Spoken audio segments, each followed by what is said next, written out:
Hello guys, मैं अजीत कुमार आप सभी का एक ही क्लासेस में स्वागत करता हूं। आज हम क्लास 10 का एक टॉपिक डिस्कस करेंगे जिसका नाम है ट्रिग्नोमेट्री।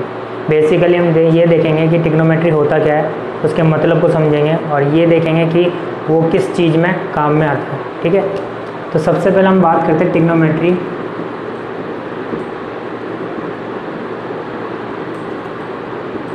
का मतलब क्या है। ठीक है, ट्रिग्नोमेट्री का मतलब क्या है, सबसे पहले हम देखते हैं। ट्रिग्नोमेट्री जो है वो दो शब्दों से मिलकर के बना है। एक होता है ट्रिग्नो, दूसरा मैट्रिक। ठीक है, ट्रिग्नोमेट्री को जब तोड़ते हैं तो वो टूटता है ट्रिग्नो और मैट्रिक। ट्रिग्नो मीन्स देखें तो ट्रिग्नो मीन्स होता है ट्रायंगल,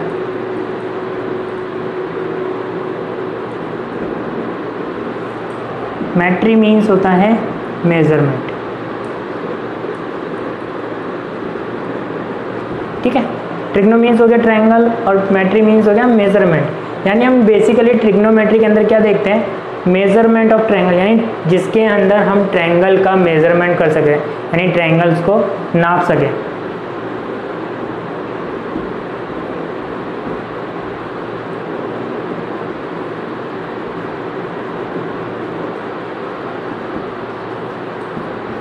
मेजरमेंट ऑफ ट्रायंगल यानी ट्रायंगल का मेजरमेंट।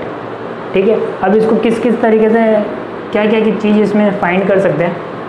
सबसे पहले था साइड, कि हम ट्रायंगल के अंदर कोई सी भी साइड फाइंड कर सकते हैं। Angle, distance, height, area. ठीक है, हम ये सारी चीज़ें से फाइंड कर सकते हैं। किससे? सिर्फ एक ट्रिग्नोमेट्री से। अब मैंने बताया कि ट्रिग्नोमेट्री का मतलब होता है मेजरमेंट ऑफ ट्रायंगल, यानी जिसके अंदर ट्रायंगल का मेजरमेंट हो। अब ट्रिग्नोमेट्री करेंगे तो उसमें भी हमारे पास ट्रायंगल तो होना ज़रूरी है। ठीक है, और वो ट्रायंगल कैसा होना चाहिए, 90 डिग्री ट्रायंगल होना चाहिए, यानी राइट एंगल ट्रायंगल होना चाहिए, जिसका एक एंगल कितना हो, 90 डिग्री का हो। इसका साइड हम फाइंड कर सकते हैं। ठीक है, दूसरा एंगल, कोई सा भी एक एंगल दे दिया, ये तो 90 है, बाकी के बचे दो एंगल। अब ये दो एंगल कोई से भी हो सकते हैं। तीसरा डिस्टेंस और हाइट, ये हमारा एक पूरा चैप्टर है हाइट एंड डिस्टेंस के नाम से। ठीक है, हम उसमें डिस्कस करेंगे कि कैसे इसको निकाला जाता है इन्हीं के थ्रू। तीसरा ये आता है फिर एरिया। अब एरिया अपने कोर्स में नहीं है, फिर भी एक या दो क्वेश्चन मैं इसके करा दूंगा कि एरिया कैसे निकाल सकते हैं। चलिए देखिए, अब हम बात करते हैं ट्रिग्नोमेट्री के अंदर इसके टर्म्स की। इसकी कुछ टर्म्स हैं।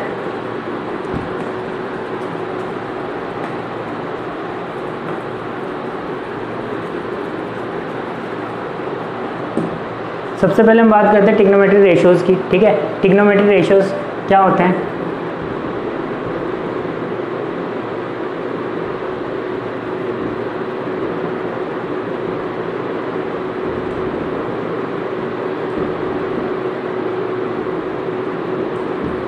जिसको शॉर्ट में लिख सकते हैं TRS। ठीक है, ट्रिग्नोमेट्री रेशियोज। हमारे पास कुल ट्रिग्नोमेट्री रेशियोज होते हैं 6। कौन कौन से? सबसे पहले होता है sine theta, cos theta, tan theta, cosec theta, sec theta और लास्ट कॉट थीटा। ठीक है, हमारे पास ये 6 ट्रिग्नोमेट्री रेशियोज होते हैं। हम इन ट्रिग्नोमेट्री रेशियोज की वैल्यूज़ कैसे फाइंड कर सकते हैं, यानी साइन थीटा की वैल्यू क्या होगी, कॉस थीटा की वैल्यू, टैन थीटा की, कॉसेक थीटा की, इनकी वैल्यूज़ क्या होंगी। तो इनकी वैल्यूज़ निकालने के लिए मेरे पास क्या होना चाहिए, एक रेशियो होगा, जो रेशियो मेरे को किससे मिलता है, ट्रायंगल के थ्रू मिलता है। और कैसा ट्रायंगल, राइट एंगल ट्रायंगल। ठीक है, मैंने अभी बताया था कि ट्रिग्नोमेट्री के अंदर हम क्या करेंगे, राइट एंगल ट्रायंगल की ही बात करेंगे। अब राइट एंगल ट्रायंगल है, इसके अंदर प्रीवियस क्लास में ये पढ़ा होगा पाइथागोरस थ्योरम।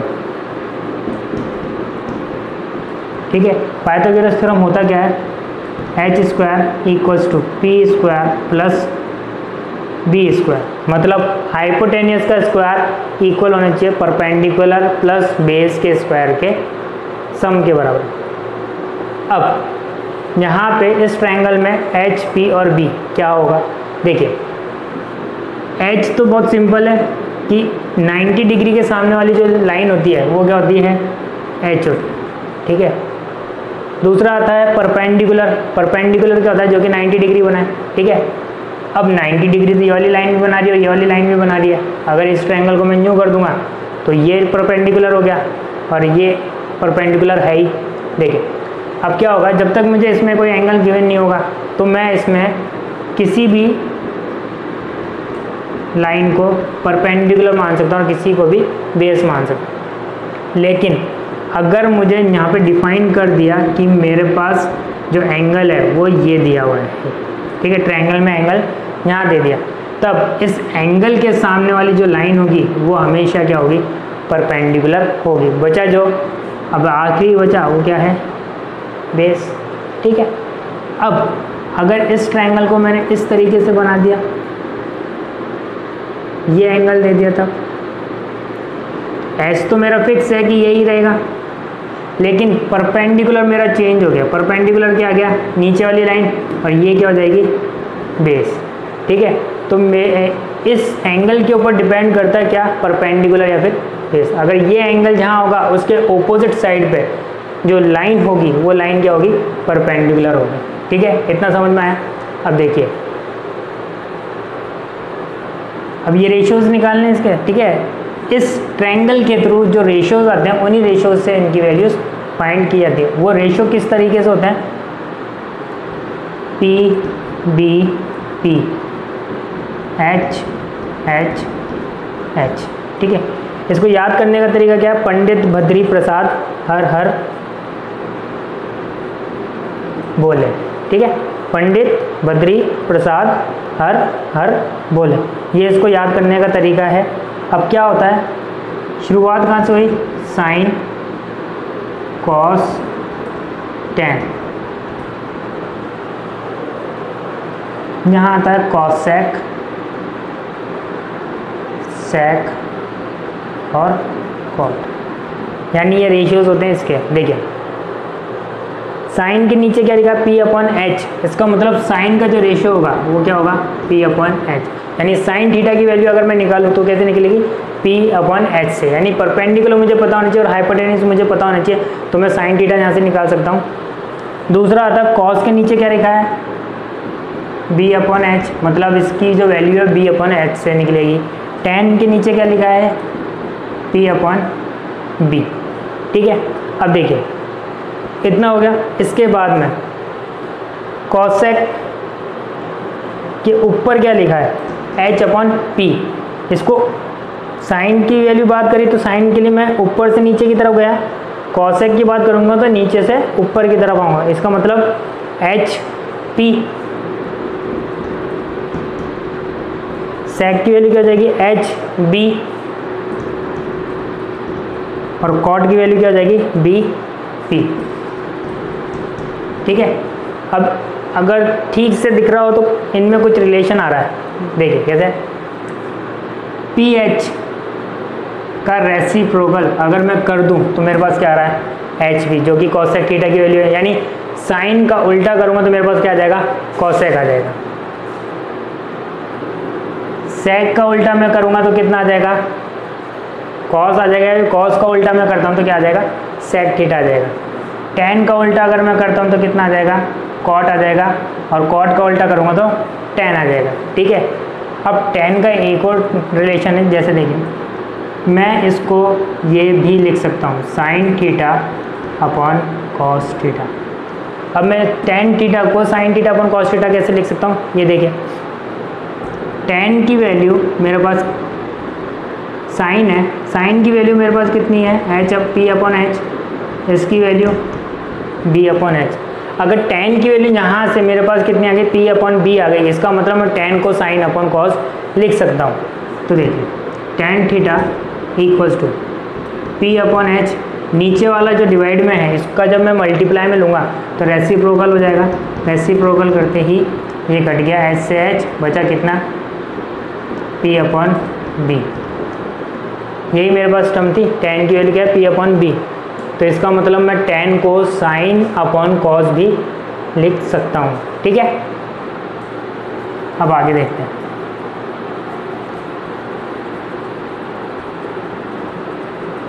इतना समझ में आया। ये इससे क्या निकलेगा, साइड्स फाइंड कर सकता हूँ, एंगल फाइंड कर सकते कोई सब। अगर एंगल गिवन है तो मेरे पास साइड भी निकल जाएगी।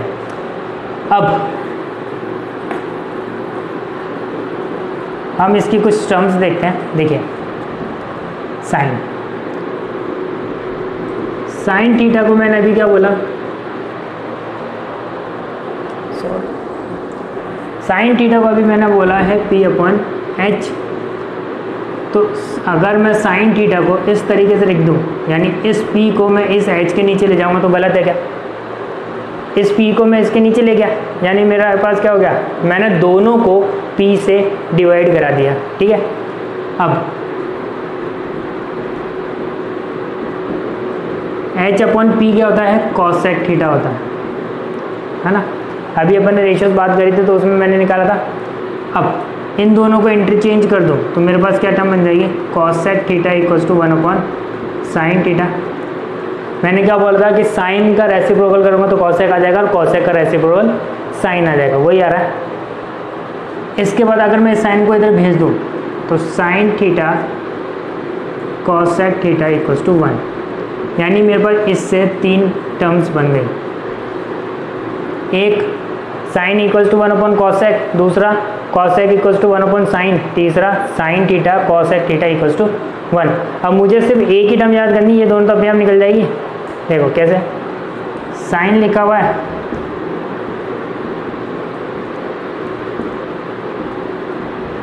साइन थीटा को इधर रखा, इस cosec को मैं इसके नीचे भेज दूँ। ठीक है, और अगर मैंने cosec को यहीं पे रखा तो साइन को नीचे भेज दूँगा। ये दोनों टर्म बन गई किससे, इसी से। या फिर ये याद कर लूँ, ये याद कर लूँ, या फिर ये याद कर लूँ, तीनों में से कोई सी भी एक टर्म याद कर लूँगा तो मेरे पास बाकी की टर्म ऑटोमेटिकली निकल जाएगी। अब बात करते हैं, जैसे ये साइन के लिए हुआ, अब कॉस के लिए बात करते हैं। कॉस के लिए वो होता है B/P। इसको भी इसी तरीके से कि मैं B को क्या करूँगा, H के नीचे लिख दूँगा, तो H/B हो गया। और H/B क्या होता है, H/B होता है sec थीटा। ठीक है, तो इसको ही मैं कर दूंगा इंटरचेंज करने पे कितना हो गया, 1/cos थीटा। और इस cos को मैं इधर भेज दूंगा तो cos theta sec theta equals to 1। आगे ये टर्म आ गई, इसी की तरह है बिल्कुल। ठीक है, इसलिए कहा था कि जो साइन का रेसिप्रोकल है वो cosec है, cos का रेसिप्रोकल sec है, और लास्ट बचता अपना tan, कि tan थीटा को मैं क्या लिख सकता हूँ, P/B। P को मैं इसके नीचे ले जाऊँगा तो 1/P। इसका मतलब मेरे पास tan थीटा कितना हो गया, 1/cot हो। ठीक है, 1/cot ये हो गया। अब बचा क्या, cot को मैं उधर ले जाऊँगा तो cot इक्वल्स टू 1/tan। ये tan हो गया। अब tan को इधर भेज दो तो tan theta cot theta equals to 1। तो इससे मेरे पास ये 3 टर्म्स आ गई। तो मुझे इनमें से सिर्फ एक टर्म याद रखनी है, बाकी सारी अपने ऑटोमेटिकली अपन फाइंड कर सकते हैं। इतना हुआ। अब देखिए,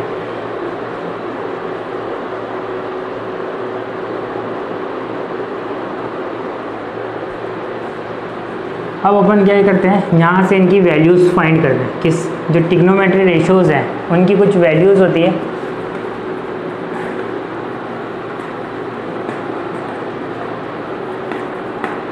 ट्रिग्नोमेट्रीज की जो है वैल्यूज़ होती हैं, कुछ वो वैल्यूज़ डिस्कस करते हैं कि किसकी वैल्यू कितनी है और कितने पर है। ठीक है, अब देखिए मेरे पास कितने रेशियोज़ थे, 6, sine theta cos theta tan theta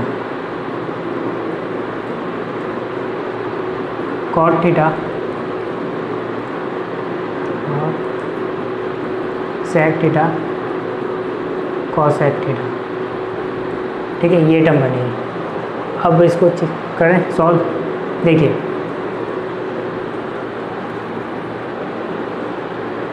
0 degree 30 degree, 45 degree, 60 degree और 90 डिग्री। मेरे पास ये 5 डिग्रियाँ गिवन होती हैं, ठीक है। इन डिग्रियों की वैल्यूज़ मुझे पता करनी है कितनी कितनी है। तो इसके लिए क्या करेंगे, मुझे इनमें से एक ये साइन, टॉप पे साइन है, तो साइन की वैल्यू अगर मेरे को पता चल गई तो मैं इन सब की वैल्यूज़ ऑटोमेटिकली फाइंड कर सकता हूँ। अब कैसे, देखिए 0 डिग्री है, क्या है 0, तो 0 से स्टार्ट किया, 0 1 2 3 4, यानी मैंने 0 डिग्री था, 0 से ही इंक्रीजिंग ऑर्डर में नंबर्स लिख दिए जहाँ तक जा रहे हैं। 90 तक था, 90 के नीचे आया 4, लास्ट नंबर क्या आया 4, तो मैं 4 से ही इन सबको डिवाइड करा दूँगा। अब इसका रूट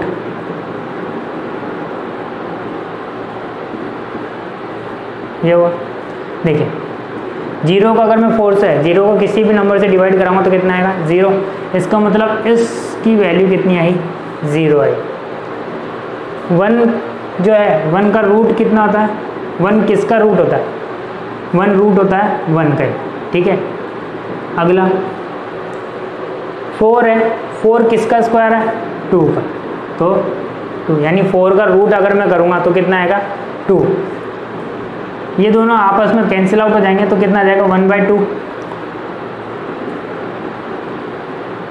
इसको सॉल्व करूँगा 1/√2, तो इसको इस तरीके से लिख सकता हूँ। इधर आए √3 है तो ये √3 हो जाएगा, 4 ये कितना हो जाएगा 2, 1/1, 4 से 4 कट गया 1, 1 का रूट 1।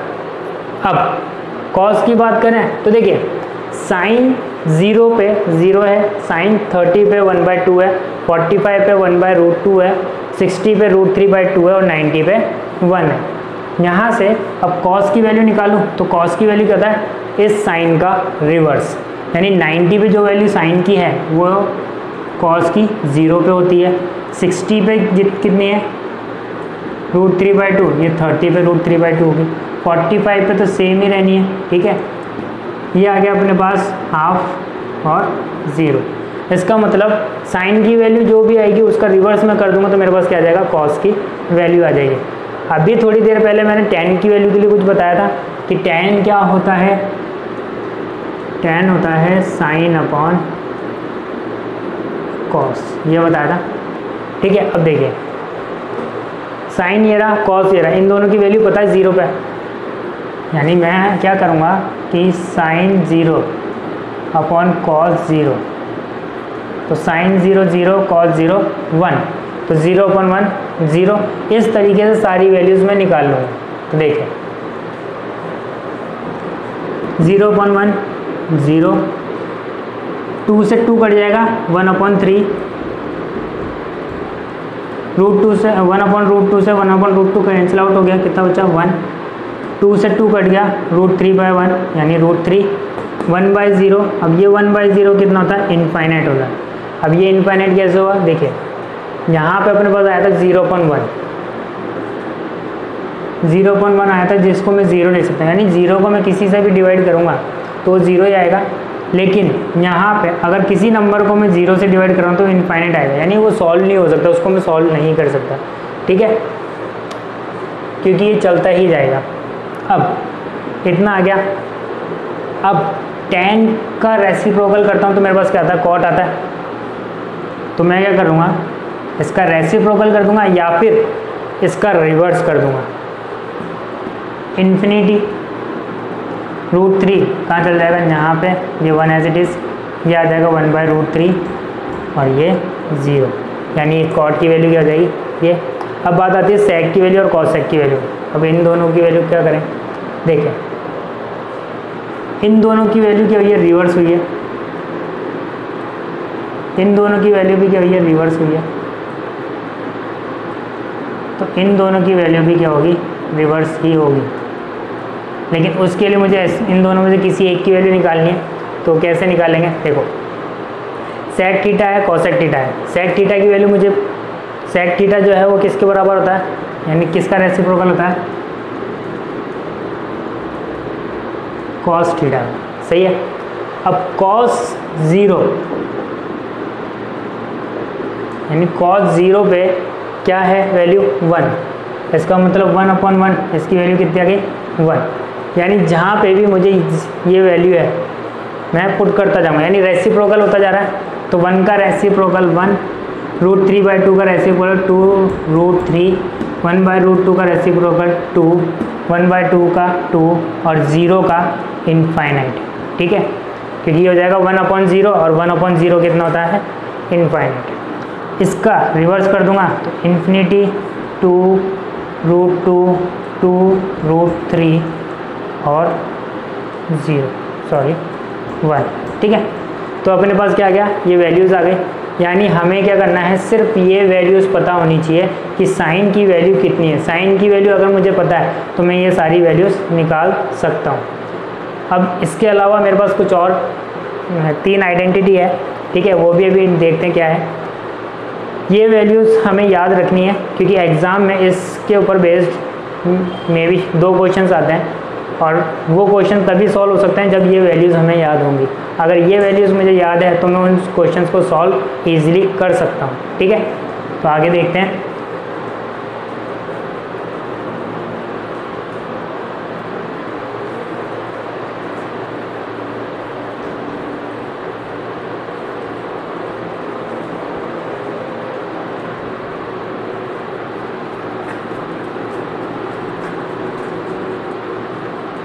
देखो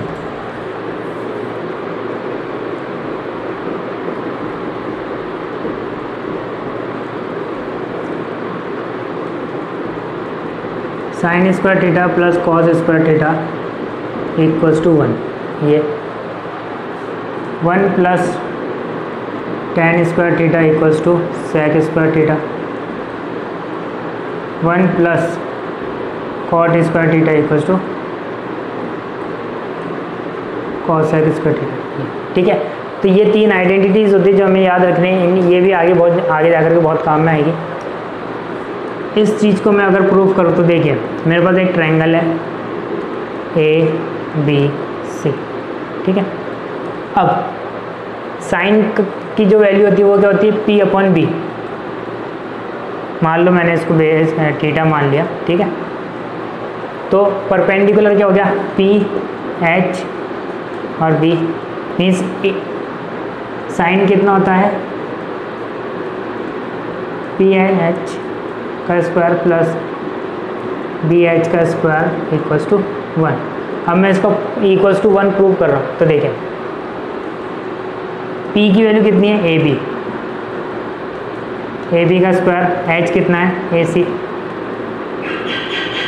B की वैल्यू कितना है BC स्क्वायर, H की वैल्यू AC स्क्वायर। अब मैं एलसीएम ले लूँगा तो AC square upon AB square plus BC square. और मुझे पाइथागोरस थ्योरम में क्या था कि AC H square P square plus B square, मतलब AC square equals to AB square plus AC square, ये था। ठीक है, ये मुझे पता है। तो मैं क्या करूँगा, यहाँ पे AB square plus BC square है तो इसकी वैल्यू कितनी है AC। तो मैं क्या करूँगा, यहाँ पे इसकी वैल्यू डाल दूँगा AC, ये भी AC से AC कट गया, कितना आ गया 1। यानी ये हो गया प्रूफ। यानी इसकी वैल्यू कितनी आनी चाहिए मेरे पास 1 आनी चाहिए। ऐसे ही इनको भी मैं इसी तरीके से सॉल्व कर दूँगा तो मेरे पास इसका आंसर आ जाएगा। ठीक,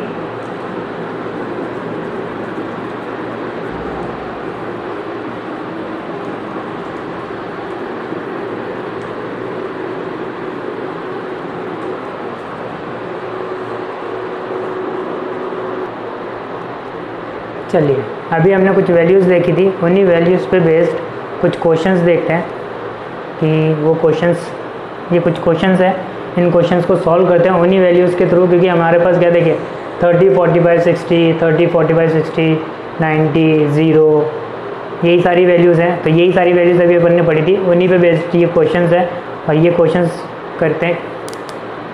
देखिए पहला जो क्वेश्चन दिया है वो दिया हुआ है sine square 30 plus 2 cos square 45 plus 3 tan square 60, ये दिया हुआ है। अब मैंने पहले ही कहा था कि मेरे को अगर इनकी वैल्यूज़ पता है तो ही मैं ये क्वेश्चन सॉल्व कर सकता हूँ, वरना नहीं कर सकता। तो सबसे पहले मुझे इनकी वैल्यूज़ पता होनी चाहिए। तो देखिए साइन 30, साइन की वैल्यू कितनी होती है 30 पे 1/2। अब इसका स्क्वायर है मतलब स्क्वायर 2। कॉस 45 होता है 1/√2 इसका स्क्वायर, ठीक है। 3 tan 60 की वैल्यू होती है √3 इसका स्क्वायर। इसको सॉल्व करूँ तो 1/4 2 √2 किसका स्क्वायर होता है 2 का, प्लस यानी √2 का स्क्वायर क्या है 2 3 √3 का स्क्वायर 3। अब ये आया कैसे 3, स्क्वायर से रूट हट जाएगा, यहाँ पे भी वही चीज़। अब इसको सॉल्व करें तो ये 1/4 प्लस 1 प्लस 9 तो कितना हो गया 10 1/4, जिसको मैं क्या लिख सकता हूँ 1/10 1/4, यही मेरा आंसर है। इसको चाहे तो एलसीएम लेके भी सॉल्व कर सकते हैं। एलसीएम लेकर के इसको सॉल्व करें तो एलसीएम आ जाएगा 4 से ये मल्टीप्लाई हो जाएगा तो 40 + 1 मतलब 41/4। अगर इसको मैं डिवाइड करूँगा 41 को 4 से तो मेरे पास कितना आएगा 10 1/4, ठीक है। ये हो गया। दूसरा देखते हैं।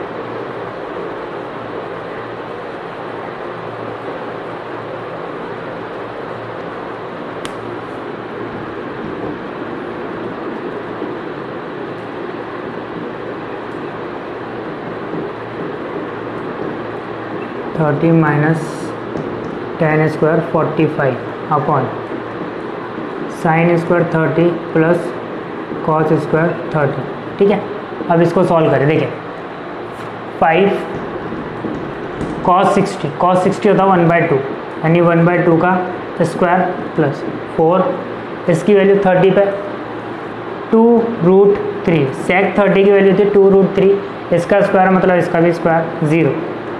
tan 45 होता है 1 का स्क्वायर होता है हमेशा 1 upon sine square 30 plus cos square 30 इसकी वैल्यू कितनी होती है 1। अभी मैंने पहले बताया था कि sine square theta plus cos square theta equals to 1। तो यहाँ पे थीटा क्या होना चाहिए सेम होना चाहिए। अगर ये थीटा सेम है तो इसकी वैल्यू कितनी आएगी 1। वही चीज़ यहाँ पे देखिए 30 है 30 और ये 30 साइन 30 साइन कॉस 30 इसका मतलब इसकी वैल्यू कितनी हो गई 1। तो मैंने सीधे सीधे क्या लिख दिया 1। अब इसको सॉल्व कर लूँ तो 5 1/4 4 4/3 -1 5/4 16/3 -1। एलसीएम ले लूँगा कितना आएगा 12। 3 से मल्टीप्लाई कराया ऊपर वाले को तो कितना आ गया 15। इसको 4 से मल्टीप्लाई कराऊंगा तो कितना आ जाएगा 64 और ये 12 से मल्टीप्लाई कराऊंगा 12 तो ये आ गया 3 + 64/12 मतलब 67/12। ये है अपना आंसर। देखिए एलसीएम लूँगा, एलसीएम आ जाएगा 12। 4 की टेबल में 12 आता है 4 बार और 3 बार तो 15 3 जा 5 3 जा 15। 6 की टेबल में 12 आता है 4 बार तो 16 4 जा 64। यहाँ पे कुछ नहीं यानी 1 की टेबल में 12 कितनी बार आता है 12 बार तो 1 को 12 से मल्टीप्लाई करा दूंगा तो 12। 15 में 12 माइनस करूँगा 3 + 64 इन दोनों को प्लस कर लूँगा तो 67/12। तो ये हमारा क्या आ जाएगा आंसर आ जाएगा। अगला देखते हैं।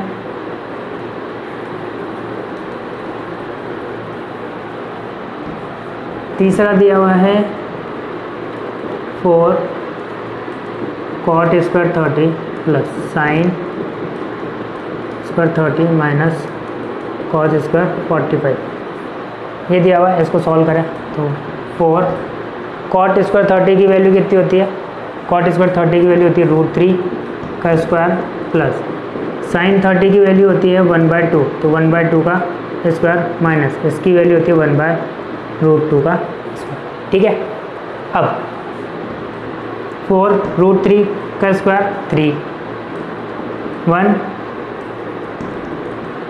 1/4 माइनस 1/2 ये 4 कहाँ चल जाएगा ऊपर तो ये कितना हो गया 3 + 4 माइनस 1/2। अब क्या करेंगे एलसीएम ले लेंगे तो एलसीएम आ जाएगा 6 3 की टेबल में 6 आता है 2 बार, तो 2 से मल्टीप्लाई कराया 8, इसके नीचे कुछ नहीं यानी 1। 1 की टेबल में 6 आता है 6 बार, 6 4 जा 24 माइनस 2 3 जा तो 3। इसको सॉल्व करें 24 32 माइनस 3/6 मतलब 29/6, ये मेरा क्या जाएगा आंसर आ जाएगा। ठीक है, नेक्स्ट देखते हैं।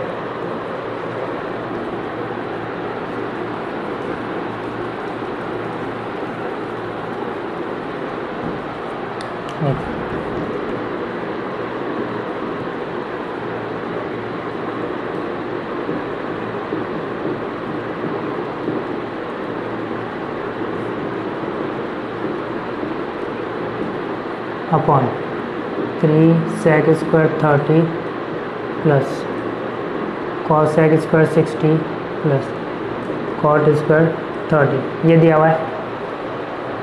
इसको सॉल्व करें तो tan 60 होता है √3 यानी √3 का स्क्वायर प्लस 45 होता है 1/√2, sin 90 होता है 1 का स्क्वायर अपॉन 3 sec 30 होता है 2√3 बाय cos 60 होता है 2√3 का स्क्वायर tan cot 30 होता है √3 का स्क्वायर। ठीक है, ये अपने पास वैल्यूज़ हो गई। अब इसको सॉल्व करें, ये हो गया 3, ये 4 1/2 प्लस 1 अपॉन 3 4/3 माइनस 3, ये टर्म बनी। इस 3 से ये 3 कट गया, इससे ये कट गया, तो मेरे पास क्या टर्म बची 3 + 2 + 1। ऊपर कितना है 3 + 2 + 1, नीचे यहाँ पे हो गया 4/3 माइनस 3।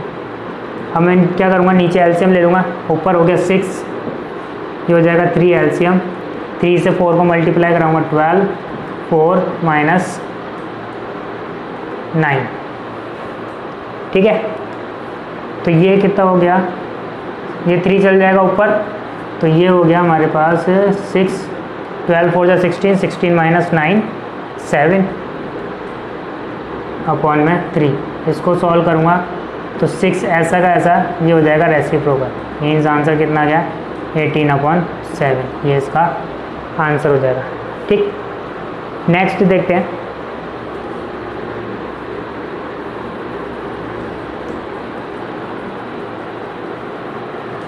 चलिए नेक्स्ट क्या है ये। अब इस क्वेश्चन में देखिए सारी वैल्यूज दी हुई है, बस एक इधर x दे दिया। अब यहाँ पे x दिया, इसका मतलब उसी की वैल्यू फाइंड करनी होगी। तो इन क्वेश्चंस के अंदर सारी वैल्यूज मुझे पता होगी सिर्फ एक को छोड़ करके, तो वहाँ से मुझे उसकी वैल्यू फाइंड करनी होगी। जरूरी नहीं यहाँ पे x हो, यहाँ पे कुछ भी हो सकता है, x के अलावा कुछ भी हो सकता है, a भी हो सकता है, b भी हो सकता है, c भी हो सकता है, जो मर्जी कोई सा भी एक वेरिएबल दे देगा। अब देखिए इसको सॉल्व करें तो मेरे पास आता है √3 tan 2x equals to sin 30 plus sin 45 cos 45 plus 2 sin 90। इसको सॉल्व करें, ये ऐसा कैसा, sin 30 की वैल्यू थी 1/2, इसकी वैल्यू 1/√2 1/√2। 45 पे दोनों की वैल्यू सेम होती है, बचा sin 90 तो 2, 90 होता है 1, ये हो गया 1/2 प्लस 1/2 प्लस 2, एलसीएम लूँगा 2 आएगा, 1 + 1 + 4 मीन्स 6/2, कितना हो गया 3, यानी √3 tan 2x की वैल्यू कितनी होगी 3। तो tan 2x इक्वल्स टू 3/√3, यहाँ से ये कैंसिल आउट हो जाएगा तो कितना आ जाएगा √3। ठीक है, कैसे √3 इक्वल्स टू √3 कितना होता है 3। ठीक है, अब 3 के नीचे इतना होता है, इसका मतलब मैं 3 × √3/√3 लिख सकता हूँ। तो √3 से √3 कट जाएगा, कितना बचेगा 3 √3। ठीक है, अब tan यहाँ पे tan है, इस tan को हटाना मुझे, तो ये tan हटाने के लिए मेरे पास इधर की साइड पे भी tan होना चाहिए, यानी इक्वल्स टू की टर्म हो गई। तो एक तरफ जो भी ट्रिग्नोमेट्री रेशियो दिया हुआ है उसी के इक्वल मुझे दूसरी तरफ भी रखना पड़ेगा। देखिए यहाँ पे tan है, tan की वैल्यू √3 कब आती है? tan की वैल्यू √3 आती है tan 60 पर। ठीक, तो यहाँ पे लिख लेना कि tan 60 इक्वल्स टू √3। tan से tan हट गया, बचा कितना? 2x equals to 60, x equals to 30। ठीक है, यानी 2 इसके नीचे चल जाएगा तो कट जाएगा, यानी x की वैल्यू कितनी आएगी? 30। अब ये वैल्यू अगर मैं चाहे इसमें रख लूँ तो मेरे पास कितना आना चाहिए? 3 ही आना चाहिए। तो देखिए √3 था, tan √3 tan to 30 √3 tan 60 √3 tan 60 की वैल्यू tan 60 होता है √3, तो √3 इंटू √3 3, यही आया। 3 इधर आ रहा, 3 इधर आया, यानी RHS और LHS दोनों इक्वल है, इसका मतलब मेरी वैल्यू सेम है। अगला देखते हैं।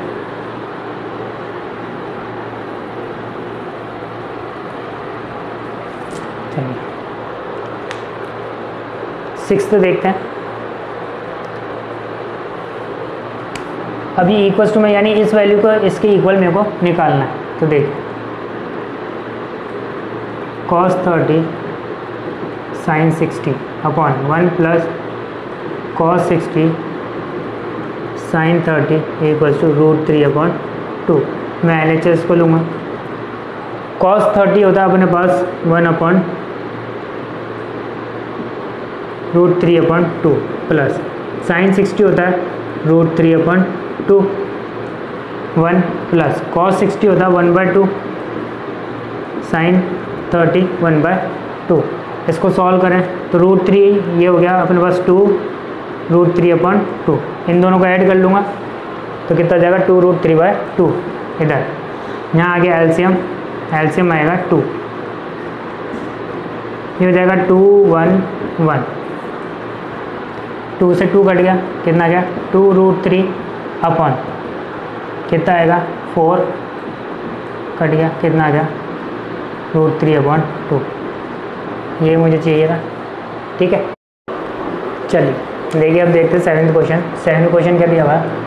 4 sin 30 sin square 60 plus 3 cos 60 tan 45 equal होना चाहिए 2 sec square 45 minus cos sec square 90। ठीक है, तो देखिए sin 30 होता है 1/2, 60 पे होता है √3/2 का स्क्वायर प्लस 3 cos 60 होता है 1/2 tan 45 1 2 sec 45 होता है √2 यानी √2 का स्क्वायर और cos sec 90 होता है 1 यानी 1 का स्क्वायर। अब आगे देखें तो ये हो गया 4 1/2 3/4 प्लस 3/2 2 2 माइनस 1, 4 से 4 कट गया, कितना आ गया? 3/2 प्लस 3/2 इक्वल्स टू, ये हो गया मेरे पास कितना? 4 माइनस 1। इधर एलसीएम लेकर के सॉल्व करूँगा तो मेरे पास कितना आ जाएगा? 2 √3/2, ये आ जाएगा मेरे पास 3, 2 से 2 कट गया, 3 इक्वल्स टू 3। हो गया प्रूफ, यानी LHS और RHS दोनों इक्वल हो गए। ठीक, नेक्स्ट देखते हैं।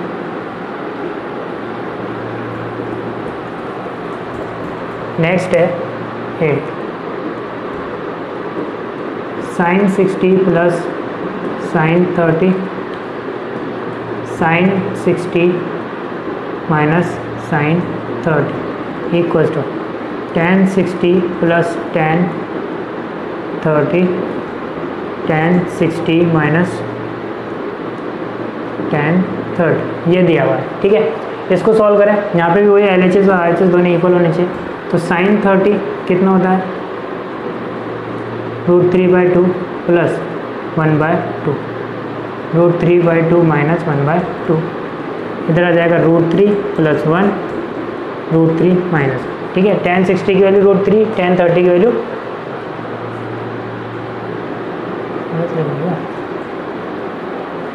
सॉरी यहाँ पे 1045 है, ठीक है। 1060 होता है √3, ये 1 √3 1। इसको सॉल्व करें, यानी इसकी वैल्यू और इसकी वैल्यू दोनों सेम होनी चाहिए। तो ये हो गया √3 + 1/2, एलसीएम ले लूँगा, नीचे भी √3 - 1/2, √3 + 1 √3 - 1। इस 2 से ये 2 कट जाएगा, बचा कितना √3 + 1 √3 - 1 इक्वल्स टू हो गया इक्वल, यानी LHS और RHS दोनों इक्वल आ गए, ठीक है। नेक्स्ट देखते हैं,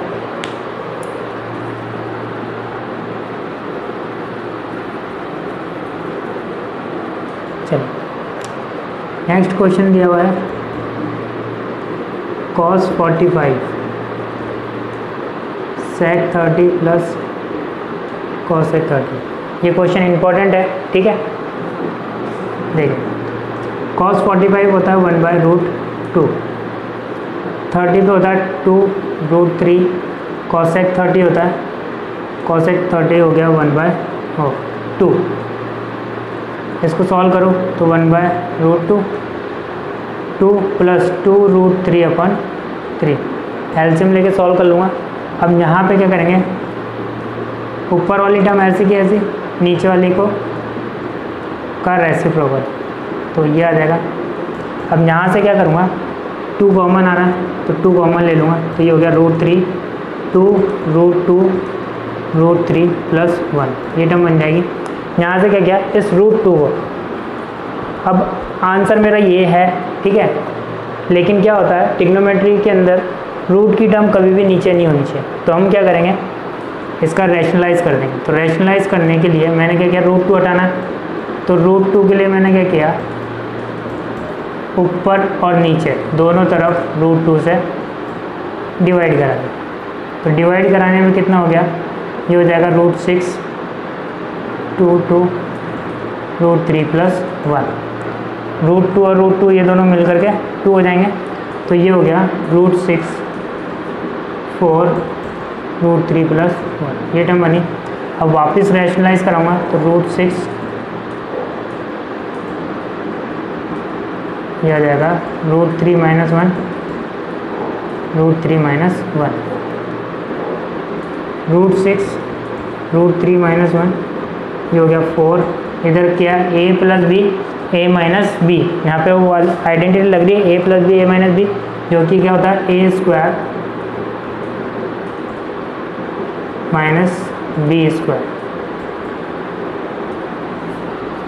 देखिए इसको अंदर मल्टीप्लाई कर लूँगा तो ये आ जाएगा 3 √2 - √6 4 3 - 1, तो ये आंसर हो गया हमारे पास 3 √2 + -√6 4 2 = 8, तो √3 √2 - √6/8, ये इसका आंसर हो जाएगा, ठीक है। नेक्स्ट देखते हैं, नेक्स्ट क्वेश्चन में हमारे पास क्या दिया हुआ है,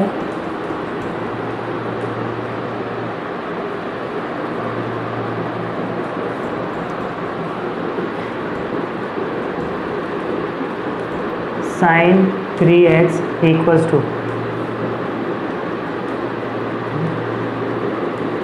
cos 3x 4 cos 3x - 3 cos, ये दिया हुआ है, ठीक है।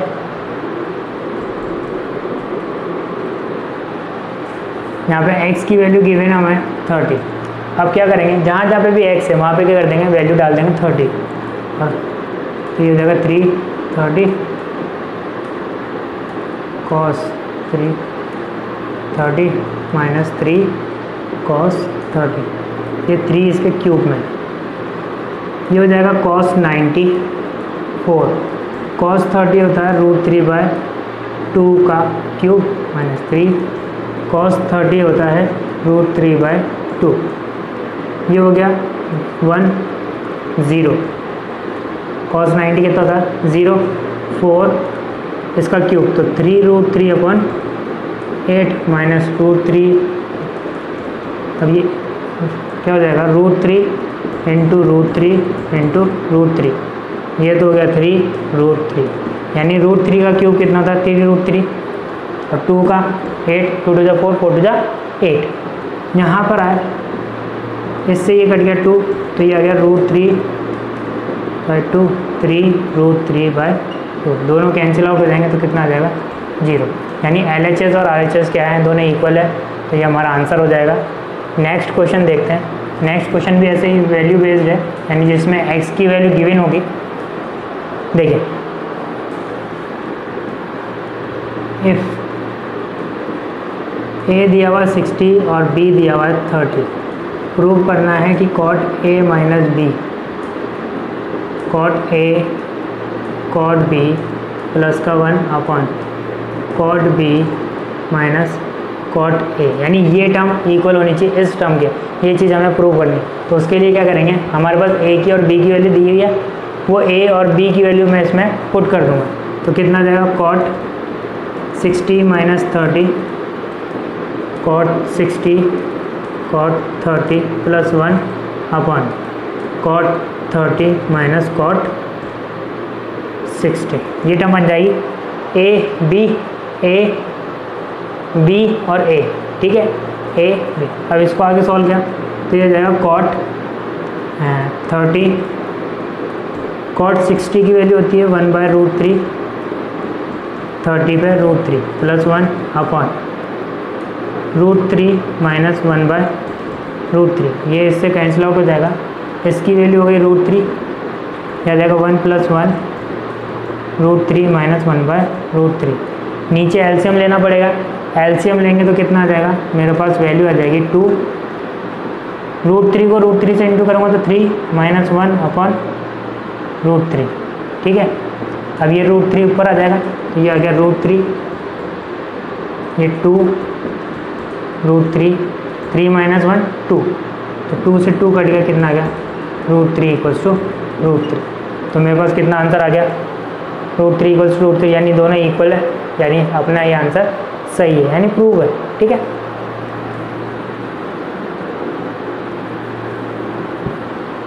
आज का लास्ट क्वेश्चन देखते हैं। 3 tan square 30 plus cot square 30 minus का 8 sin square 45 plus cos square 30 equals to कितना होना चाहिए 0, यानी इसकी वैल्यू मुझे कितनी मिलनी चाहिए 0। अब 0 के लिए देखिए क्या करेंगे, सबकी वैल्यू डाल दूंगा LHS लेकर के, tan 30 होता है कितना, tan 30 की वैल्यू होती है √3, यानी √3 का स्क्वायर प्लस cot 30 1/√3, यानी 1/√3 का स्क्वायर माइनस 8 sin 45 1/√2 इसका स्क्वायर, cos 30 होता है √3/2 का स्क्वायर, ये हो गया 3, ये 3, ये 1/3।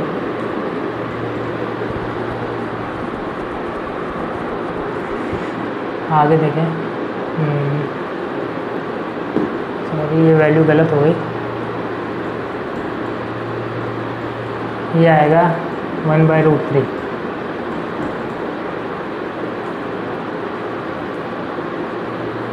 और ये आएगा √3, ठीक है। तो ये 1/3 और 3, आंसर तो वही आता। अब इसको सॉल्व करें तो 1/2 प्लस 3/4। अब इसको इससे काट मत देना, क्योंकि यहाँ पे प्लस में एक और टर्म है, यानी ये 3 इन दोनों के साथ में मल्टीप्लाई में है, इसलिए ये कटेगा नहीं। तो सबसे पहले क्या करेंगे, एलसीएम लेंगे, तो 3 1 प्लस 9/3 8 4 2 प्लस 3, इस 3 से 3 कट गया तो कितना आ गया 10, यानी अब कट सकता है ना, क्योंकि ये पूरे के ऊपर है 1 2, तो ये 2 और 5, तो कितना हो गया 10 माइनस 10, ये हो गया 0, यानी LHS और RHS क्या हो गए, इक्वल हो गए।